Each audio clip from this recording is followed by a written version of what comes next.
السلام علیکم۔ اعوذ باللہ من الشیطان الرجیم، بسم اللہ الرحمن الرحیم۔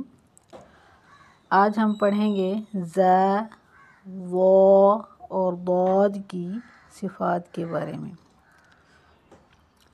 ز جو ہے اس کی آواز باریک اور سیٹی کی طرح درمیانی تیز ہوتی ہے۔ و کی آواز نرم موٹی ہوتی ہے مگر سیٹی اور لمبائی کے بغیر ہوتی ہے۔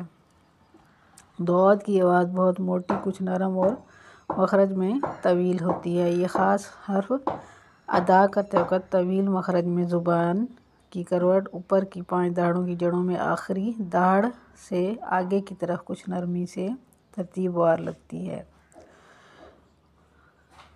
ہم ان کو ایسے پڑھیں گے: ز، و، ضاد، ز، و، ضاد۔ والسلام علیکم ورحمۃ اللہ وبرکاتہ۔